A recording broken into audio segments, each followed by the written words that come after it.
Sa iba pang balita, masaya naman po mga taga-Lian, Batangas ang kanilang ika-69 na anibersaryo ng kanilang kasarinlan. Narito ang report ng aming kasamang si Munir General para sa detalye. Nagsanib puwersa ang local government unit ng bayan ng Lian sa probinsya ng Batangas at ang isa sa mga aktibo at malaking civic organization sa bansa, ang Pugadlawin Philippines, sa paggunita noong katapusan ng Enero sa ika-69 na taon ng liberasyon ng Lian at kasabay na rin ang ika-69 na taon na foundation anniversary ng naturang bayan. Sa pangunguna ni Lian Mayor Isagani Bulumpo at Vice Mayor Raul Lagresola na kapwa mga miyembro ng Pugadlawin, ay naganap ang makasaysayan paggunita sa araw ng liberasyon kung saan dumaong ang puwersa ng mga sundalong Amerikano sa kasalukuyan San Diego Beach noong umaga ng January 31, 1915 upang itaboy ang mga sundalo ng Hapon na kumubkob sa bayan ng Lian.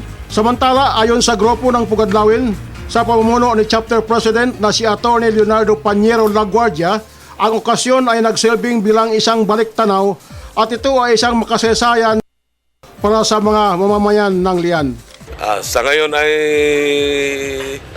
pinagdiriwang namin ang foundation at Liberation Day ng Bayan ng Lian at pinararating namin sa aming punong bayan ng Lian na si Mayor Bulumpo at si Vice Mayor Raul na pareho din miyembro ng Pugadlawin sa Lian na kami sumusuporta sa kanila sa mabubuti nilang hangarin dito sa Lian.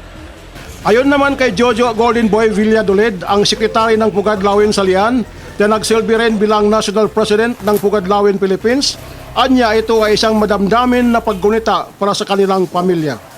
Ang kanyang lolo Severino Fagara na ama ng kanyang butihing ina ay isa sa mga 48 gerilya na dakip ng mga Hapon at pinugutan ng ulo.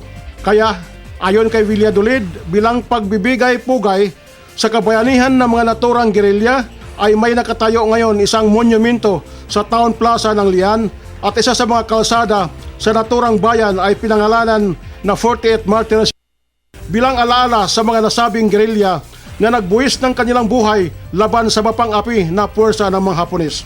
Kaugnay nito, nangako naman si Laguardia na mas lalo pa nilang pag-ibayuhin ang kanilang samahan sa Pugadlawin na hindi lamang sa panahon ng paggunita ng makasaysayang araw, kundi sa bawat araw upang maging katuwang nila ang bayan ng Lian sa pananatili ng katahimikan at kaunlaran.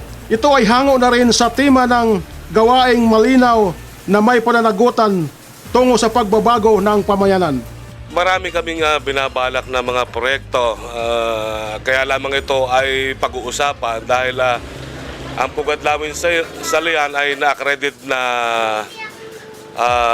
NGOs ng Bayan ng Lian at maaari kami mag-participate sa anumang proyekto na nagagawin ng Bayan ng Lian.